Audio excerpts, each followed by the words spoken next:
hot air balloon festival, held for the first time in the region, took place in Timna Park in southern Israel.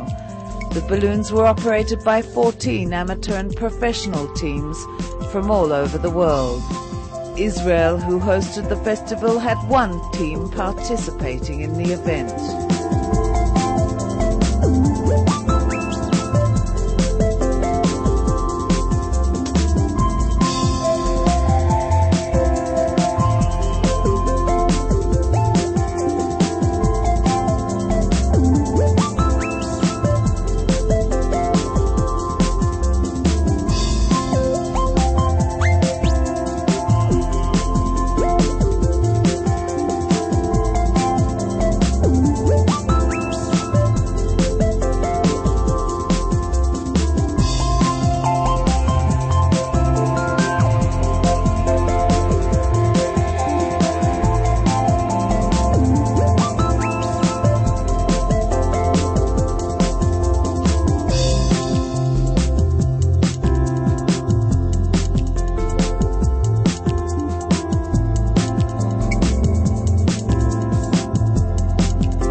Organizers expressed hope that the event will become an annual one in Israel for many to enjoy.